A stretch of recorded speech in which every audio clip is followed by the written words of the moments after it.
ఓం శ్రీ గురుభ్యో నమః శ్రీమాత్రే నమః. సర్వమంగళ మాంగళ్యే శివే సర్వార్థ సాధకే శరణ్యే త్రయంబకే దేవి నారాయణి నమోస్తుతే. అందరికీ కూడా శరన్నవరాత్ర లలితాదేవి విశిష్ట అవతారం యొక్క శుభాశీస్సులు. ఈ రోజున అవతారం విశిష్ట లలితా అవతారంగా మనకు కనబడుతుంది.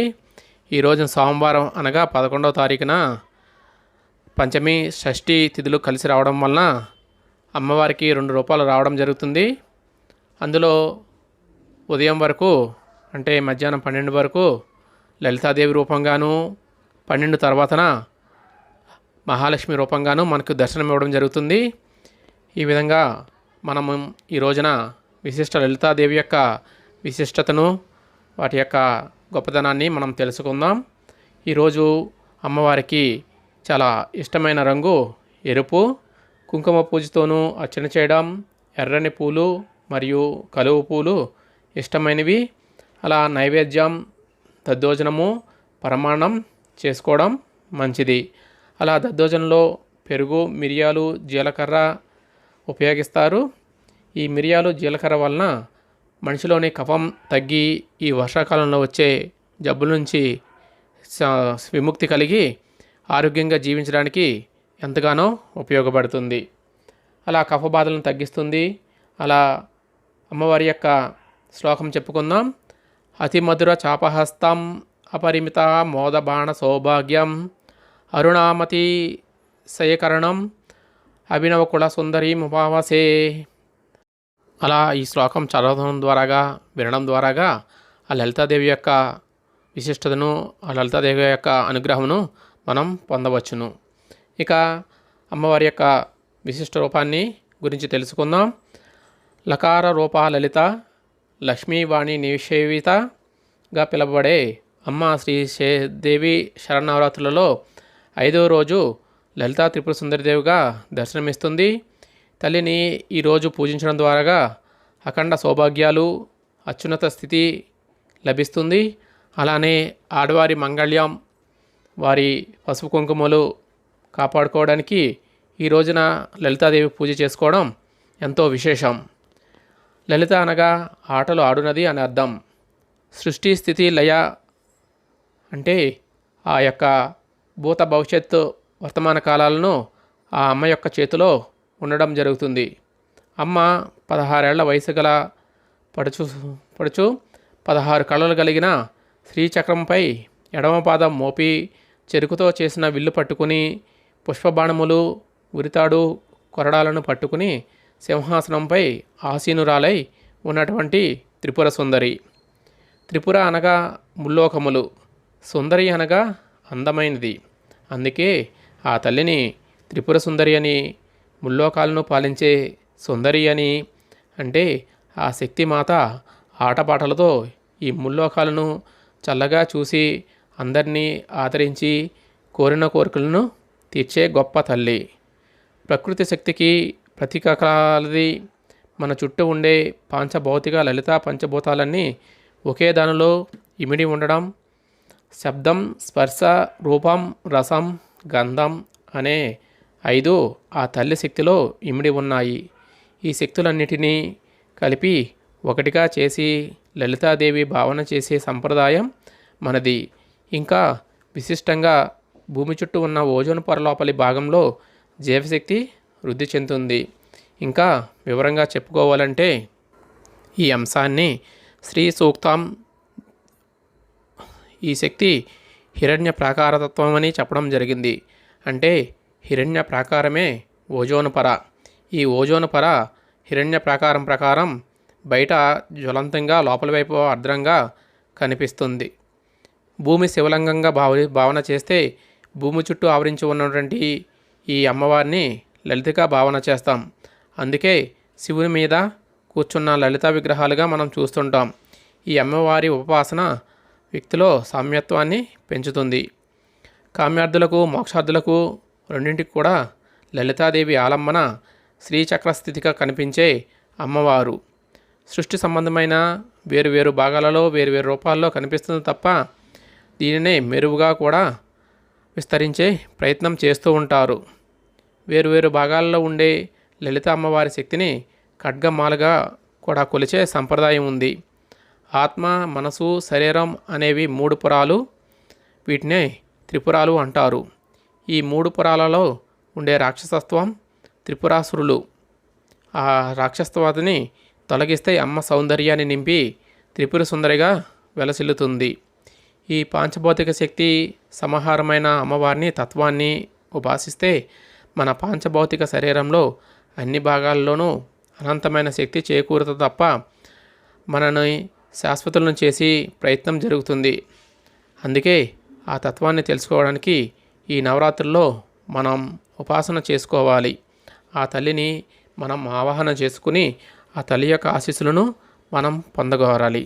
చూశారు కదా, ఈ విధంగా లలిత విశిష్ట అవతారాన్ని మనం ఈ రోజున ప్రార్థించుకోవడం ద్వారాగా, పూజించుకోవడం ద్వారాగా ఆ తల్లి యొక్క శక్తులు రావడమే కాకుండా మనకి ఎప్పటి నుంచో జరగని విఘ్నాల అన్నిటిని కూడా తొలగించి సర్వకార్యసిద్ధి జరిగేటట్టుగా ఆ తల్లి ఆశీస్సులు తీసుకుందాం. తర్వాతి విషయంలో లక్ష్మీ అవతారం మనకు అవతరిస్తుంది. ఇదే రోజు సోమవారం మనకి 2 అవతారాలు రావడం వలన మొదటిది త్రిపుర లలితా సుందరదేవిగా, తర్వాత లక్ష్మీదేవి అవతారాన్ని మనం చెప్పుకుందాం. చూస్తూ ఉండండి. ఇక త్రిపుర సుందరి దేవి అవతారం తర్వాత సోమవారం మధ్యాహ్నం నుంచి వచ్చే అవతారం శ్రీ మహాలక్ష్మి అవతారం. ఈ లక్ష్మీదేవి అవతారం రోజున అమ్మవారికి మధ్యాహ్నం నుంచి సాయంత్రం సమయంలో చేసే పూజలో క్షీరాన్నం కానీ పూర్ణం బూరెలు కానీ మనం సమర్పించుకోవచ్చు నైవేద్యంగా. అలానే తెల్లని కలువ పూలు, అలానే చీర రంగు వచ్చి గులాబీ రంగులో ఉన్నటువంటి చీరను మనం గుడికి వెళ్ళినప్పుడు ఇవ్వవచ్చును. ఆ రోజున ఉల్లిపాయ నిషిద్ధం. ఐశ్వర్య ప్రాప్తికి, ధన ప్రాప్తికి ఈ యొక్క ధనలక్ష్మి పూజ ఎంతగానో ఉపయోగపడుతుంది. ఈ ధనలక్ష్మి యొక్క శ్లోకం: మహాలక్ష్మీ నమస్తుభ్యం నమస్తుభ్యం సురేశ్వరి హరిప్రియే నమస్తుభ్యం నమస్తుభ్యం దయానిదే. అలా ఈ లక్ష్మీ అష్టోత్తర నామాన్ని 11 సార్లు కానీ, 21 సార్లు కానీ, మనకి వీలైతే 54 సార్లు కానీ, 108 సార్లు కానీ చదువుకోవడం ద్వారాగా ఆ తల్లి యొక్క అనుగ్రహం మనం ఎంతగానో ఉంటుంది.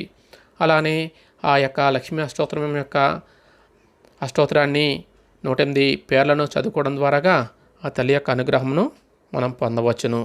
లక్ష్మి అనగా లక్ష్మి యొక్క ప్రధాన దేవతలలో ఒక దేవత, ఉన్న దేవతల్లో కన్నా ఒక ప్రధాన దేవత. ఈమె త్రిమూర్తులలో ఒకరైన విష్ణువు యొక్క భార్య. పార్వతీ సరస్వతితో పాటు ఈమె త్రిదేవతలలో ఒకరు. ఈమె డబ్బు సంపద, శాంతి, శ్రేయస్సు, అదృష్టాలకు దేవతగా పరిగణించబడుతుంది. భారతదేశంలో మన హిందూ సాంప్రదాయ ప్రకారం దీపావళి పండుగ నాడు హిందువులు ఈమెను పూజిస్తారు.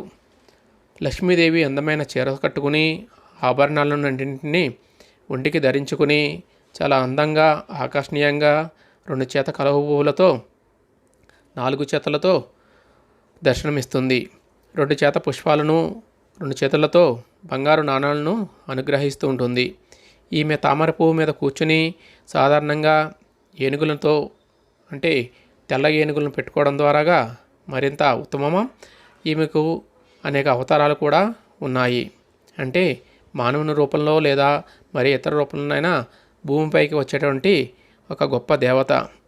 విష్ణువు దేవేరి అయినటువంటి లక్ష్మి విష్ణువు భూమిపై రకరకాల అవతారాలను ఎత్తగా అతనితో పాటు ఈమె కూడా భూలోకంలో రామాయణంలో రాముడి భార్య సీతగా, మహాభారతంలో కృష్ణుడి భార్య రుక్మిణిగా, కలియుగంలో వెంకటేశ్వర స్వామి భార్య పద్మావతిగా అవతారాలను ఎత్తి అతనిని వివాహం చేసుకుంటుంది. లక్ష్మిని మహాలక్ష్మి అని కూడా అంటారు. ప్రతి సంవత్సరం శ్రావణ మాసంలో 2వ శుక్రవారం వరమహాలక్ష్మి వ్రతాన్ని పాటించి లక్ష్మీదేవి ప్రత్యేక ఆరాధనలను చేస్తారు. దీపావళి సందర్భంగా, నవరాత్రి సందర్భంగా కూడా లక్ష్మీ పూజలు జరుపుకుంటారు. శ్రీ అనే పదం సిరి పదానికి సమానం. అనగా సంపద, ఐశ్వర్యం యొక్క దేవత. మానవాళికి 8 రకాల లక్ష్యాలు అవసరం. అందుకే ఆ లక్ష్యాలు అష్టలక్షలుగా అవతరించాయి. లక్ష్మి అనగా లక్ష్యానికి దారితీసే దేవత. లక్ష్యం సిద్ధిస్తే లక్ష్మీ కటాక్షం పొందినట్లేనని భావన. ఇలా లక్ష్మి యొక్క భావాలు, ఆ యొక్క లక్ష్మి యొక్క శక్తులను తెలుసుకుందాం. ఆ దేవిని అష్టశక్తులుగా, అష్టలక్ష్ములుగా మనం చెప్పుకుంటాం. ఈ అష్టశక్తులలో మొదటిది ఆదిలక్ష్మి, 2 ధాన్యలక్ష్మి, 3 ధైర్యలక్ష్మి, 4 గజలక్ష్మి, 5 సంతానలక్ష్మి, 6 విజయలక్ష్మి, 7 విద్యాలక్ష్మి, 8 ధనలక్ష్మి. వీటన్నింటినీ చేరిన తర్వాత మనకి ఈ యొక్క ధనలక్ష్మి అవతారం మనకి కానవస్తుంది. ఆ ధనలక్ష్మి యొక్క అనుగ్రహం మనం పొందవచ్చు. మొదటిగా ఆదిలక్ష్మి. ఆదిలక్ష్మిని మహాలక్ష్మి అని కూడా అంటారు. 4 హస్తాలతో ఒక చేత పద్మం, మరొక చేత పతాకం ధరించి 2 చేతులందు అభయవరద ముద్రలు కలిగి ఉంటుంది. 2 ధాన్యలక్ష్మి. 8 చేతులతో పచ్చని వస్త్రాలతో ఉంటుంది. 2 చేతులలో పద్మాలు, ఒక చేత గద, 3 చేతులలో వరికంకి, చెరకుగడ, అరటిగెల కలిగి 2 చేతులు వరదాభయ ముద్రలో ఉంటుంది. ఇక ధైర్యలక్ష్మి. ధైర్యలక్ష్మినే వీరలక్ష్మి అని కూడా అంటారు. 8 చేతులు కలిగినది, ఎర్రని వస్త్రములు ధరించినది, చక్రము, శంఖము, ధనుర్బాణములు, త్రిశూలము, పుస్తకము ధరించి 2 చేతులు వరదాభయ ముద్రలో అభయమిస్తే అందరికీ కూడా ధైర్యాన్ని ప్రసాదించి వారికి విజయాన్ని చేకూర్చేటటువంటి ధైర్యలక్ష్మి. ఇక గజలక్ష్మి. రాజ్య ప్రదాత, 4 హస్తములు కలిగి మూర్తిని ఇరువైపులా 2 గజాలు అభిషేకం చేస్తున్నట్టుగా మనకి దర్శనమిస్తుంది. ఎర్రని వస్త్రములు ధరించి 2 చేతులలో 2 పద్మాలు కలిగి ఉండి 2 చేతులు వరదాభయ ముద్రలో ఉంటాయి. ఇది గజలక్ష్మి యొక్క విశేషత. ఇక సంతానలక్ష్మి. 6 చేతులు కలిగి 2 కలశములు, ఖడ్గము, డాలు ధరించింది. ఒడిలో బిడ్డ కలిగి ఉన్నది. ఒక చేత అభయముద్ర కలిగినది, మరొక చేయ బిడ్డను పట్టుకుని ఉన్నది. బిడ్డ చేతిలో పద్మం ఉంటుంది. సంతానలక్ష్మి. సంతానం లేని వారికి సంతానాన్ని ప్రసాదించి వారి యొక్క దాంపత్య సాంపత్యానికి సాకారం చేకూర్చి వారిని సంతోషపరిచేటటువంటి అద్భుతమైన లక్ష్మి సంతానలక్ష్మి. ఇక విజయలక్ష్మి. 8 చేతులు కలిగి ఎర్రని వస్త్రములు ధరించి శంఖము, చక్రము, ఖడ్గము, డాలు, పాసము ధరించి 2 చేతుల వరదాభయ ముద్రలో కలిగి ఉన్నటువంటి విజయలక్ష్మి. విజయాలను చేకూర్చేటువంటి అద్భుత లక్ష్మి. ఇక విద్యాలక్ష్మి.